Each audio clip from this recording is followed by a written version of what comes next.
ಬೆಂಗಳೂರು ದಕ್ಷಿಣ ಲೋಕಸಭಾ ಕ್ಷೇತ್ರದ ಕಾಂಗ್ರೆಸ್ ಅಭ್ಯರ್ಥಿ ಸೌಮ್ಯಾ ರೆಡ್ಡಿ ಕೂಡ ಮತಯಾಚನೆಯನ್ನ ಮಾಡಿದ್ದಾರೆ. ಬೆಂಗಳೂರು ದಕ್ಷಿಣದಲ್ಲಿ ಪ್ರತಿ ಮನೆಗಳಿಗೂ ಕೂಡ ಹೋಗಿ ನಾನು ಮತಯಾಚಿಸ್ತೀನಿ ಅಂತ ಹೇಳಿದ್ದಾರೆ. ರೋಡ್ ಶೋ ಕೂಡ ಮಾಡಿದ್ದಾರೆ. ಜಯನಗರದ ಬಳಿಕ ಬಿಟಿಎಂ ಲೇಔಟ್ನಲ್ಲಿ ಸಿದ್ದು ರೋಡ್ ಶೋ ನಡೆಸಿದ್ದಾರೆ. ಈ ಬಾರಿ ಗೆಲುವಿನ ವಿಶ್ವಾಸವನ್ನು ಕೂಡ ಈ ಸಂದರ್ಭದಲ್ಲಿ ಅಭ್ಯರ್ಥಿ ಸೌಮ್ಯಾ ರೆಡ್ಡಿ ಅವರು ವ್ಯಕ್ತಪಡಿಸಿದ್ದಾರೆ. ಬೆಂಗಳೂರು ದಕ್ಷಿಣದ ಕಾಂಗ್ರೆಸ್ ಅಭ್ಯರ್ಥಿ ಸೌಮ್ಯಾ ರೆಡ್ಡಿ ಅವರಿದ್ದಾರೆ, ಬನ್ನಿ ಮಾತಾಡೋಣ. ಮೇಡಮ್, ನಿನ್ನೆಯಿಂದ ಸಿಎಂ ಅವರು ನಿಮ್ಮ ಕ್ಷೇತ್ರದಲ್ಲಿ ಪ್ರಚಾರ ಶುರು ಮಾಡಿದೆ. ಯಾವ ರೀತಿ ಇದೆ ವಾತಾವರಣ? ನೀವೇ ನೋಡ್ತೀರಾ, ಬಹಳ ಚೆನ್ನಾಗಿದೆ. ನಿನ್ನೆ ನಾವು ಪದ್ಮನಾಭನಗರ ಹೋಗಿದ್ವಿ, ಆಮೇಲೆ ಬೊಮ್ಮನಹಳ್ಳಿ ಹೋಗಿದ್ವಿ. ಇವತ್ತು ಇಲ್ಲಿ ಜಯನಗರದಿಂದ ಪ್ರಾರಂಭ ಮಾಡಿ ಆಮೇಲೆ ಚಿಕ್ಕಪೇಟೆ, ಆಮೇಲೆ ಬಿಟಿಎಂ ಲೇಔಟ್ ನಾವು ಹೋಗ್ತಾ ಇದ್ವಿ.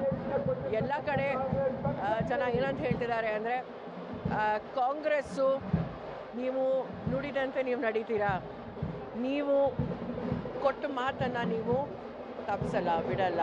ಹಾಗಾಗಿ ಈ 5 ಗ್ಯಾರಂಟಿಗಳಿರ್ಬೋದು, ಅಭಿವೃದ್ಧಿ ಕೆಲಸ ಇರ್ಬೋದು, ಕಾಂಗ್ರೆಸ್ ಸಂಸದರನ್ನೇ 28 ಜನ ನಾವು ಕಳಿಸ್ತೀವಿ ಅಂತ ಹೇಳ್ತಿದ್ದಾರೆ. BJP ಅವರ ಸುಳ್ಳುಗಳನ್ನ ಕೇಳಿ ಜನರು ಸಾಕಾಗೋಗಿದೆ, ನಮಗೊಂದು ಚೇಂಜ್ ಬೇಕಪ್ಪ ಅಂತ ಹೇಳ್ತಿದ್ದಾರೆ. ಮೇಡಮ್, ಬೆಂಗಳೂರು ದಕ್ಷಿಣ ನಿಮಗೆ ಗೊತ್ತಿರಂಗೆ ಬಿಜೆಪಿ ಭದ್ರಕೋಟೆ ಅನೇಕ ವರ್ಷಗಳಿಗೆ ಇಟ್ಕೊಂಡು ಅದನ್ನ ಈ ಬಾರಿ ನೀವು ಅದನ್ನ ಛಿದ್ರ ಮಾಡ್ತೀರಾ ಅಂತ? 100% ಜನ ಚಾನ್ಸ್ ಕೊಡ್ತಾರೆ, ಕೆಲಸ ಮಾಡ್ತಾರಾ ಇಲ್ವಾ ಅಂತ ನೋಡ್ತಾರೆ. ಅದಾದಮೇಲೆ ನಮ್ಮ ಬೆಂಗಳೂರು, ವಿಶೇಷವಾಗಿ ನಮ್ಮ ಬೆಂಗಳೂರು ದಕ್ಷಿಣದ ಎಲ್ಲ ವಿದ್ಯಾವಂತ ನಾಗರಿಕರಂತೂ ನೋಡಿದ್ದಾರೆ, ಅವ್ರು ಕೆಲಸ ಮಾಡಿದಾರಾ ಇಲ್ವಾ ಅವ್ರಿಗೆ ಚೆನ್ನಾಗಿ ಗೊತ್ತಿದೆ. ಏರಿಯಾಲಿ ಇದ್ದಾರಾ ಇಲ್ವಾ, ಯಾರಿದ್ರು ನಾನು ಶಾಸಕಿಯಾಗಿ ಅವ್ರಿಗೆ ಗೊತ್ತಿದೆ.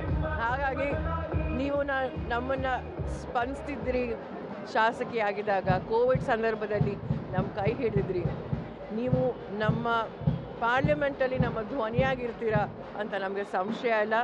ನೀವೇ MP ಆಗಬೇಕು ಅಂತ ಎಲ್ಲ ಕಡೆ ಹೇಳ್ತಿದ್ದಾರೆ. ಮೇಡಮ್, ಈ ಭಾಗದ ಬಿಜೆಪಿ ಅಭ್ಯರ್ಥಿ ನಾನು 5 ಲಕ್ಷ ಲೀಡಲ್ಲಿ ಗೆಲ್ತೀನಿ ಅನ್ನುವಂಥ ಪ್ರಚಾರವನ್ನು ಮಾಡ್ಕೊಂಡು ಬರ್ತಿದ್ದಾರೆ, ಅವ್ರಿಗೆ ಹೇಳ್ತೀರಾ? ನೋಡಿ, ಏಪ್ರಿಲ್ 26ನೇ ತಾರೀಕು ಚುನಾವಣೆ, ಜನ ಇನ್ನೂ ಮತ ಹಾಕಿಲ್ಲ. ಈ ರೀತಿ ಹೇಳೋದು ಎಲ್ಲೋ ಒಂದು ಕಡೆ ದುರಂಕಾರ ಅಂತ ನಂಗೆ ಅನಿಸುತ್ತೆ. ಕೊನೆಯದಾಗಿ ಮೇಡಮ್, ಕ್ಷೇತ್ರದ ಜನತೆಗೆ ಏನು ಮನವಿ ಮಾಡ್ತೀರಾ? ಕ್ಷೇತ್ರದ ಎಲ್ಲ ನಮ್ಮ ಮತದಾರ ದೇವರಿಗೆ ನಾನು ಏನಂತ ಹೇಳೋಕೆ ಬಯಸ್ತೀನಿ ಅಂದರೆ, ನಿಮ್ಮ ಮನೆ ಮಗಳ ಥರ ನಾನು ಕೆಲಸ ಮಾಡಿದ್ದೆ. ಒಬ್ಬ ಶಾಸಕಿ ಆಗಿದ್ದಾಗ ಪ್ರಾಮಾಣಿಕವಾಗಿ ನಾನು ಕೆಲಸ ಮಾಡಿದ್ದೆ, ಶಕ್ತಿ ಮೀರಿ ಕೆಲಸ ಮಾಡಿದ್ದೆ. ಅದೇ ರೀತಿ ಮುಂದೆ ಸಹ